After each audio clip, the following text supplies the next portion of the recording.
নমস্কাৰ মৰমৰ বন্ধু বান্ধৱীসকল তোমালোকৰ মৰমৰ চেনেল ভাৰতী এডুকেশ্যন এণ্ড ইনফৰমেশ্যনলৈ সকলোকে প্ৰথমতে স্বাগতম জনাইছোঁ। বহুতে সুধিছিলে মোক যে দাদা আমি যে চিট পাম, চিট পোৱাৰ পিছত এডমিশ্যন ফিজ কিমান হ'ব বা পইচা পাতি দিব লাগিব নেকি? ঠিক আছে, গোটেইখিনি আজি এইটো ভিডিঅ'ৰ যোগেদি তোমালোকক জনাম।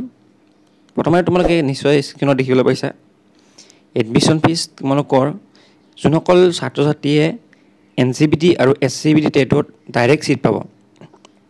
ঠিক আছে, SCBT আৰু NCBT টেট যোনবোৰ আছে তাতে যদি চিট পায় তেন্তে তেওঁলোকৰ পইচাটো মিনিমাম হ'ব তোমালোকৰ ইয়াতে লেখা আছে 600 আৰু ইফাল টোটেল হ'ব তোমালোকৰ 900 700 800 800 900 900 1000 1000 ইফালে 1400 1500 1750 টকা হ'ব টোটেল।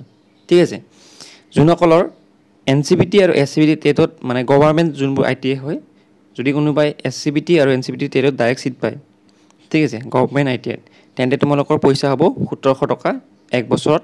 আৰু যোনবোৰ টেট 2 বছৰীয়া কোৰ্চ সেইবোৰত তোমালোকৰ লাগিব তোমালোকৰ 3350 টকা। ঠিক আছে, 3350 টকা লাগিব। এতিয়া আহিলে আৰু কিছুমান এনেকুৱা হ'ব পাৰে যে কিছুমানে SCBTটো পাইছে, ধৰি লওক SCBT আৰু NCBT পাইছে কিন্তু তেওঁলোকে পাইছে প্ৰাইভেটত, কিন্তু প্ৰাইভেট তেওঁলোকে যদি পাইছে তেনেহ'লে পইচাটো বেছি দিব লাগিব। এইটো মই এতিয়া আকৌ গভৰ্ণমেণ্টত কৈ আছোঁ, প্ৰাইভেটটো কম। এতিয়া নেক্সট আহিলে ইয়াতে কিন্তু কোনোবাই বহুতে কৈছিলে দাদা মোৰ BPL আছে, ঠিক আছে মই BPL কেণ্ডিডেট হয়, মই পইচা পাতি দিব লাগিব নেকি? ঠিক আছে, ইয়াতে যিহেতু BPLৰ কাৰণে যদি তোমালোকে NCBT পোৱা তেন্তেহ'লে দিব নালাগে, যদি আণ্ডাৰ IMC পোৱা তেনেহ'লে দিবই লাগিব। এইটো BPL CPLও কোনো ধৰণৰ হেৰি নাই। নেক্সট আহিলে যোনবোৰ তোমালোকৰ গভৰ্ণমেণ্ট ITI, ঠিক আছে গভৰ্ণমেণ্ট ITI তোমালোকৰ ফিজ দিব লাগিব যদি তোমালোকে NCBT বা SCBT আণ্ডাৰ IMC চিট পোৱা।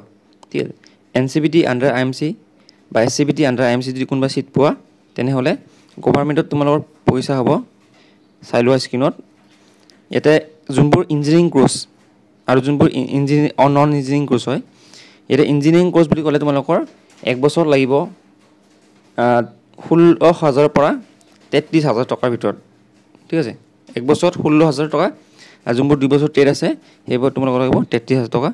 আৰু নন ইঞ্জিনিয়াৰিং কোৰ্চৰ ফিজ হ'ব তোমালোকৰ 15,000 টকা, যেনেকুৱা কপা DTPO ষ্টেন'গ্ৰাফাৰ, ঠিক আছে ড্ৰেছ মেকিং এনেকুৱা ধৰণৰ যোনবোৰ তোমালোকৰ টেট আছে এইবোৰত মানে 15,000 টকা লাগিব। বাকী বা ইলেক্ট্ৰিচিয়ান ফিটাৰ এই চব যোনবোৰ টেট আছে এইবোৰ স্ক্ৰীণত মই দেখা পাইছা, সেইবোৰ তোমালোকৰ ইঞ্জিনিয়াৰিং কোৰ্চ হয়। আৰু কিছুমান এনেকুৱা আছিলে প্ৰাইভেট ITI, ঠিক আছে এতিয়া প্ৰাইভেট ITIটো কথাটো অলপ তোমালোকক মই বেলেগ পিছত দেখাই দিম বাৰু, এইটো অকল মই গভৰ্ণমেণ্ট ITI কথা দিলোঁ।